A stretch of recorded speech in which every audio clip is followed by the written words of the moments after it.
Bom, gente, vamos estudar agora a função de primeiro grau, aula 10.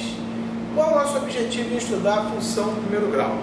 Lembra que na aula 9 nós estudamos equação de primeiro grau? Aprendemos uma série de coisas, uma série de regrinhas, parte onde ficam as variáveis, fica de um lado, não fica, muda de sinal, passa para o outro lado, né? E, enfim, exercitamos todas as regrinhas que nós aprendemos nas aulas iniciais.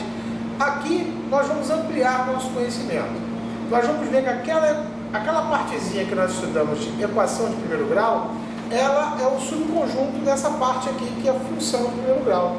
E só a título de relembrar, né, ax mais b igual a zero, nós vimos que o x era menos b sobre a.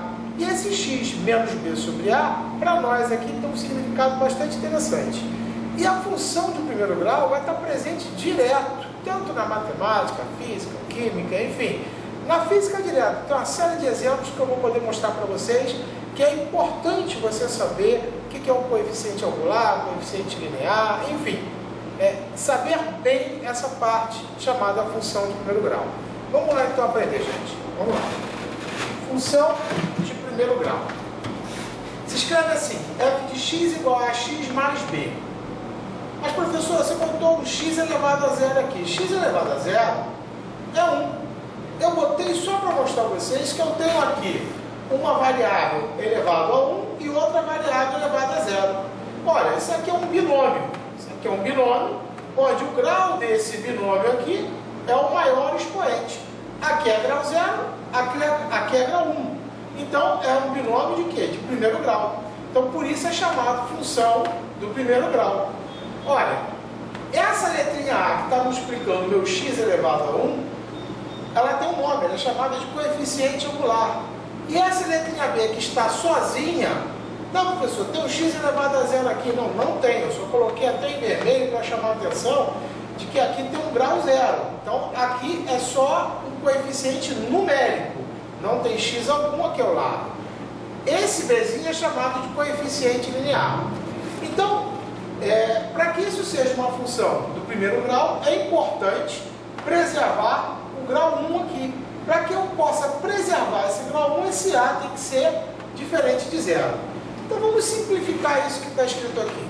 O f de x eu posso chamar de y. Então ax, não precisei colocar 1 aqui, está implícito. Mais b, e não coloquei o x0 aqui, que também está implícito. Então y igual a x mais b é como você vai costumar ver a forma que nós denominamos função de primeiro grau, onde a tem que ser diferente de zero. Vamos ver se você entendeu. Vamos ver se a gente consegue reconhecer o a e o b no exemplo 1 aqui. Estou dando aqui uma função de primeiro grau. Percebo que o grau é 1 porque é o maior expoente de x. Aqui eu tenho x elevado a zero, aqui eu tenho x elevado a 1. Então é uma função do primeiro grau.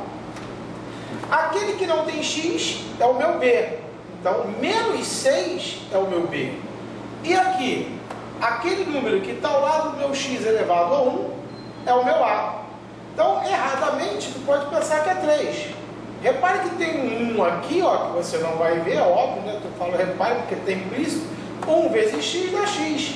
Então, tem 1 sobre 3 vezes x. Isso aqui é 1/3 de x, que eu escrevo de que forma? X sobre 3. Então, 1/3 de x, quem é o meu a? 1/3.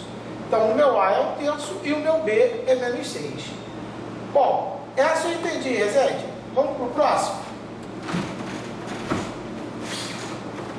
Exemplo 2. Exemplo 2, eu te dou aqui de novo uma função de primeiro grau, mais uma vez. Repare que o meu expoente maior em x é 1 e está todo embaralhada. Se você tentar falar para mim quem é o A, quem é o B aqui, você vai errar. Então, a primeira coisa que eu tenho que fazer é arrumar. Arrumar para escrever daquela forma. Y igual a x mais b. Então, como é que eu faço isso? Vou isolar o meu y. Está aqui, ó. Mantive 3y aqui. E o que não era y, eu passei para o outro lado. Então, como é que foi legal a gente estudar a equação? Quando a gente muda de membro, né? O que eu não desejo ter no primeiro membro, passo para o segundo, eu troco o sinal. Então, menos 2x sobre 7 passou a ser 2x sobre 7. mais 6 passou a ser menos 6. E o que ficou no primeiro membro, que é o que eu desejo ter lá no primeiro membro, permaneceu com o sinal dele, 3y. Então, eu fiquei com 3y igual a 2x sobre 7 menos 6. Agora, o 3 está me atrapalhando aqui, está multiplicando. Vou passar para lá o quê? Dividindo. Então, conservei o 2x sobre 7 aqui, dividido por 3. E o menos 6 aqui, dividido por 3. Então, vou agora resolver isoladamente. 2x sobre 7, dividido por 3. Lembra? Divisão de fração. Conservo a primeira fração, que é 2x sobre 7, e multiplico pelo inverso da segunda. Mas cadê a segunda fração? É 3 sobre 1. Então, o inverso da segunda é 1 sobre 3. Multiplicação de fração, outra aula que nós já vimos. 2 vezes 1 dá 2. Então, aqui em cima deu 2x. 3 vezes 7, 21. Então, conservei a primeira, multipliquei pelo inverso da segunda e achei 2x sobre 21. E esse lado de cá? Menos 6 sobre 3. Menos 6 sobre 3, 6 sobre 3 dá 2. Como é? Menos 6 dividido por mais 3, menos dividido por mais, dá negativo. Então, esse aqui dá menos 2 e esse aqui 2x sobre 21. Então, arrumando, y igual a 2x sobre 21 menos 2. Olha como é que eu faço agora, depois de arrumado. Aquele que multiplica o x é quem? 2 sobre 21, é o A. E aquele que ficou sozinho é quem? Menos 2, é o B. Então, temos que arrumar primeiro para poder descobrir quem é o A e quem é o B. Então, vamos agora construir um gráfico de uma função do primeiro grau. f de x igual a x mais b. Construindo o gráfico agora. Exemplo 3. Olha lá. f de x igual a 3x menos 6. Então, vamos construir o gráfico dessa função.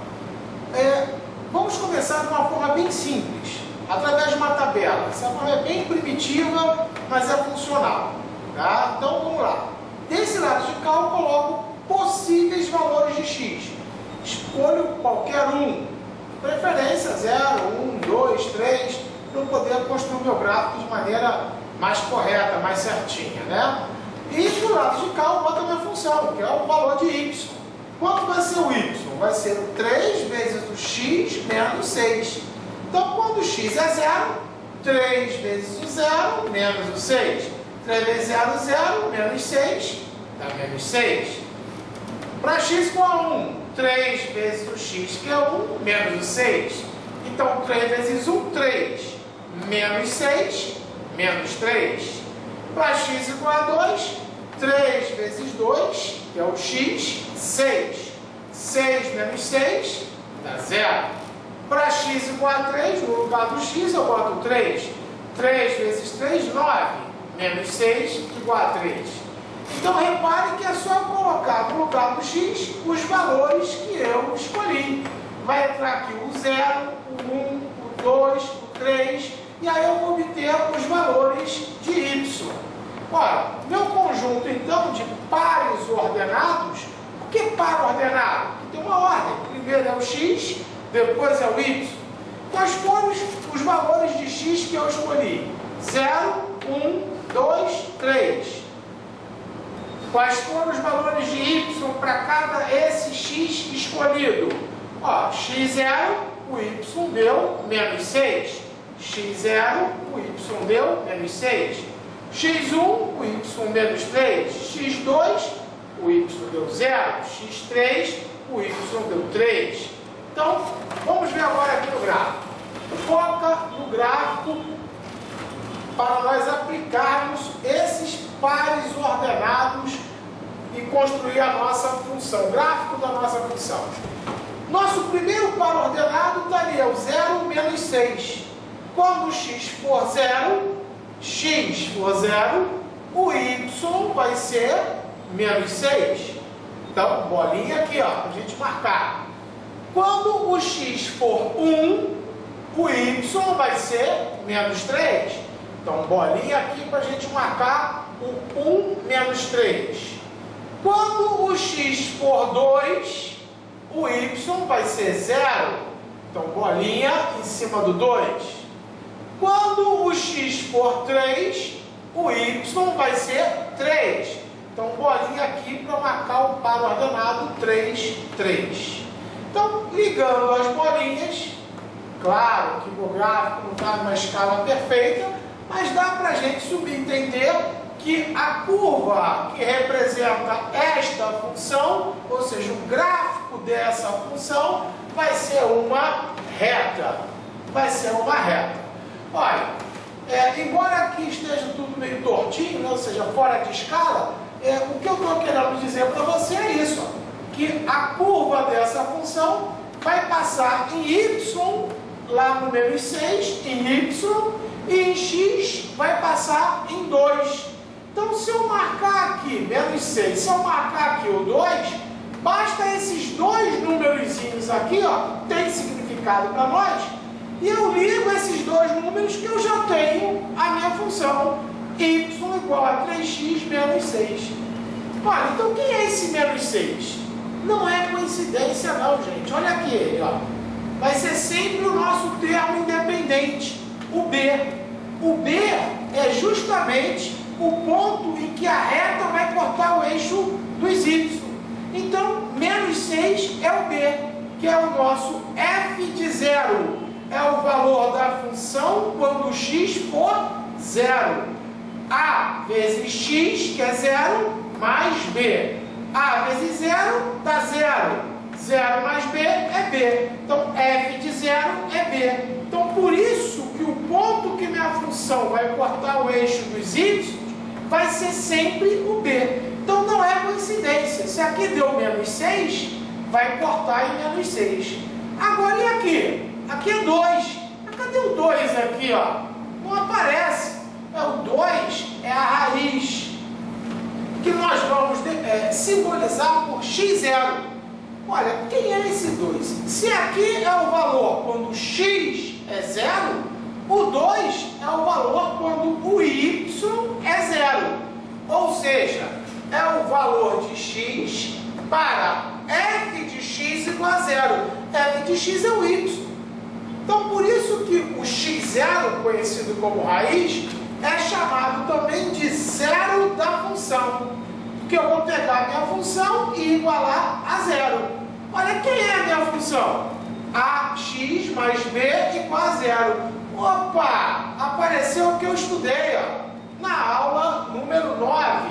Equação de primeiro grau. Então, o que é a equação de primeiro grau? Nada mais, nada menos, vai servir para nós acharmos o valor da raiz da função de primeiro grau. Então, a equação de segundo grau vai servir para a gente determinar o valor de x, onde a minha função vai interceptar o eixo das abscissas, ou seja, eixo de x.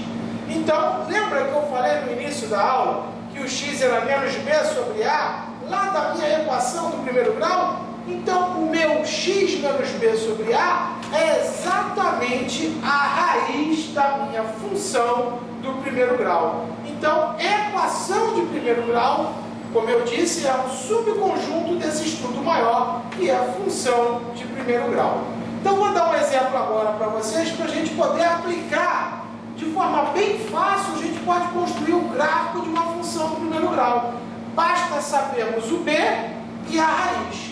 Vamos agora ao exemplo 4. Exemplo 4. f de x igual a 2x mais 10. Vamos fazer a tabelinha? Não, não vamos mais não. Olha como é que é fácil. Quem é o a? É aquele que está multiplicando o x. O a é 2. Quem é o b? É aquele que está sozinho. O b é 10. Opa, então eu já sei que a minha função vai cortar o eixo dos y em que ponto? No ponto 10, porque o b é 10. Tão fácil assim? É bem fácil. Agora, e no eixo do x? Qual vai ser a minha raiz? Lembra da equação do primeiro grau? Menos b sobre a. A minha raiz é menos b, que é menos 10, sobre a, que é 2. Então, a minha raiz é menos 5. Então, marquei um ponto em y, marquei um ponto em x. Olha lá como é que é fácil achar o gráfico da minha função do primeiro grau. só preciso de 2 pontos para eu traçar a minha reta. Mas, Rezende, essa reta vai estar sempre apontando para cima? Agora eu vou dar um bizu para vocês. Olha só, presta atenção. Essa reta ela pode estar apontando para cima ou para baixo. Se ela aponta para cima, nós vamos chamar essa função de crescente. O que quer dizer isso? Quando o x cresce, o y também cresce. Então, por isso que a função é chamada de crescente. Quem é que vai dizer para nós se essa função é crescente? O sinal do A.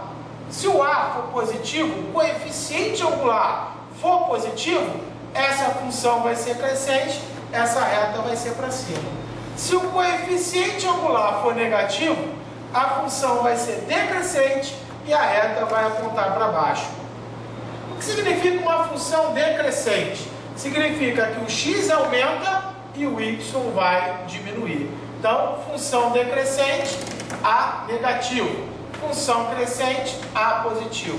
A positivo, reta para cima. A negativo, reta para baixo. E até a nossa aula 10, parte B, com aplicações da função de primeiro grau e outras disciplinas.